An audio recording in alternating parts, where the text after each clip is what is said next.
后来，这个国内的疫情豆豆啊较平稳，3级的警戒有希望伫个7月12日解除。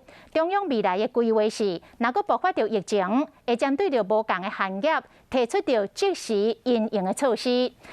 云林县政府本地是按算讲，7月初4要互西里的东南夜市未解封，开放摊商分流来做生意，要来作为云林县头一场未解封的示范夜市。但是煞来造成着在地乡亲的惊惶，讲即摆是风都印度变种病毒的关键时刻，希望县政府先卖解封。这个县府考虑了后，嘛决定不爱解封了。夜市内底，大家拢挂嘴暗，有真侪人。这是去年伫疫情期间，云林西里东南市场的状况。今年3级的警戒延长到7月12日，摊商落幕生意是真凄惨。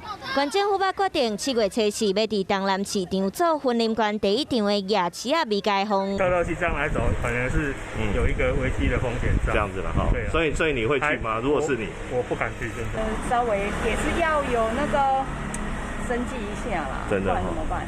消息引起讨论，民众和摊商想法无同。店长认为，即摆要是当防治印度Delta变种病毒的关键期，希望政府搁等一下。即摆搁迄个印度变种的病因吼，因为这关系到吼，阮西里镇民大家的安全，嘛是讲。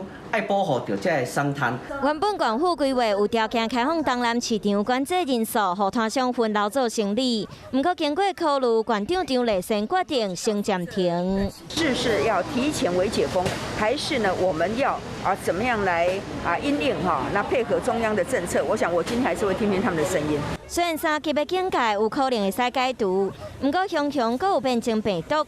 县府暂停开放后，夜市啊未解封，嘛是无希望为着一时的经济因素，就造成防疫的破空。